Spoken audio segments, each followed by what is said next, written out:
नमस्ते। राजस्थान में 5वीं क्लास में पढ़ने वाले बच्चों के लिए मूल्यांकन का तरीका अब बदल रहा है। तो आखिर ये नया सिस्टम है क्या और इसका बच्चों पर क्या असर पड़ेगा?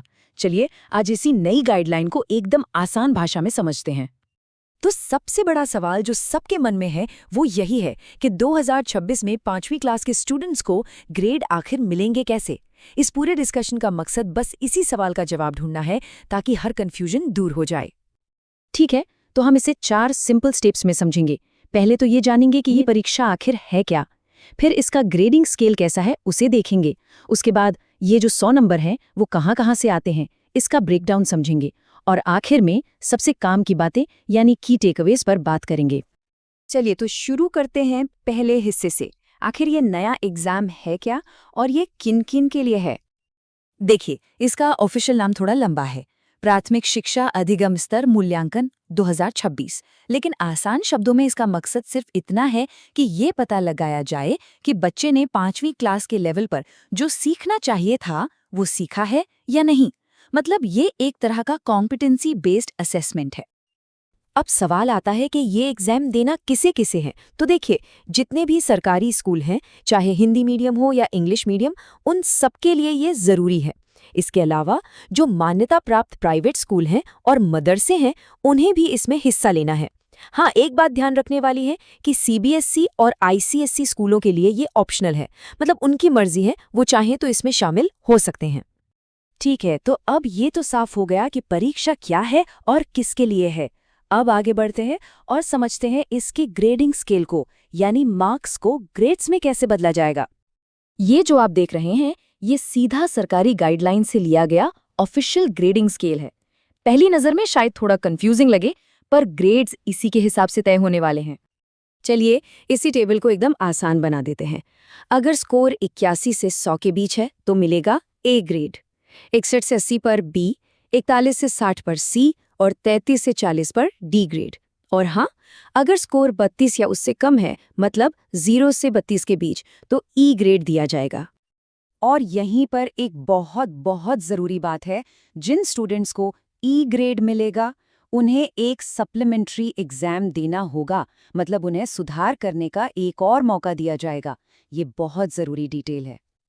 तो अब ये सवाल उठता है कि ये ग्रेड्स तय कैसे होते हैं। क्या सिर्फ फाइनल एग्जाम के नंबरों से? नहीं, ऐसा नहीं है। चलिए अब इन 100 नंबरों के बंटवारे को समझते हैं कि ये आते कहाँ से हैं। तो पूरा जो इवैल्यूएशन है वो है 100 नंबर का।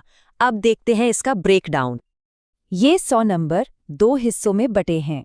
80 नंबर तो आएंगे फाइनल रिटन एग्जाम से और बाकी के जो 20 नंबर हैं वो सत्रांक के हैं, जिसे हम सेशनल असेसमेंट भी कह सकते हैं। ये 20 नंबर बच्चे की साल भर की परफॉर्मेंस पर आधारित हैं। तो ये सत्रांक या सेशनल असेसमेंट आखिर है क्या चीज़? देखिए, ये वो नंबर हैं जो स्कूल बच्चे की पूरे साल की परफॉर्मेंस के आधार पर देता है। इसमें बच्चे की अटेंडेंस, क्लासरूम एक्टिविटी, प्रोजेक्ट्स, ये सब कुछ शामिल होता है। और अगर इन 20 नंबरों को और गहराई से देखें तो इसमें 5 नंबर तो सीधे सीधे अटेंडेंस के हैं। इसके अलावा जो पीरियोडिक टेस्ट होते हैं, जैसे SA1, SA2, बच्चे का पोर्टफोलियो, ओरल टेस्ट और क्लास में जो भी एक्टिविटीज या प्रोजेक्ट्स होते हैं, उन सब के नंबर इसमें जुड़ते हैं। तो चलिए, अब तक हमने जो भी समझा उसे 3 सबसे जरूरी पॉइंट्स में समेट लेते हैं। ये हैं वो बातें जो बिल्कुल याद रखनी हैं। पहली और सबसे जरूरी बात, ये एक ग्रेडिंग सिस्टम है। बच्चे की मार्कशीट में सिर्फ नंबर नहीं, बल्कि ए से लेके ई तक का ग्रेड दिखेगा, जिसमें ए सबसे अच्छा और ई सबसे कम प्रदर्शन को दिखाता है। दूसरा की टेकअवे ये है कि फाइनल स्कोर 2 चीज़ों का मिक्सचर है। 80% वेटेज फाइनल रिटन एग्जाम का है और 20% साल भर की मेहनत का। मतलब क्लास में लगातार अच्छा करना भी उतना ही जरूरी है जितना कि फाइनल एग्जाम। और तीसरी और आखिरी सबसे जरूरी बात, ई ग्रेड का नियम।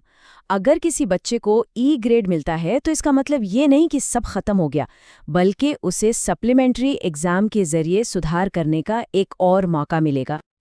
तो आखिर में एक सवाल छोड़ जाते हैं कि क्या एग्जाम के नंबर और साल भर की परफॉर्मेंस का ये जो मिला जुला तरीका है, ये किसी स्टूडेंट की लर्निंग की ज्यादा बेहतर और पूरी तस्वीर पेश करता है? इस बारे में सोचना वाकई दिलचस्प होगा। एजुकेशन से जुड़ी हर जानकारी के लिए शिक्षक सारथी को सब्सक्राइब और लाइक कीजिए।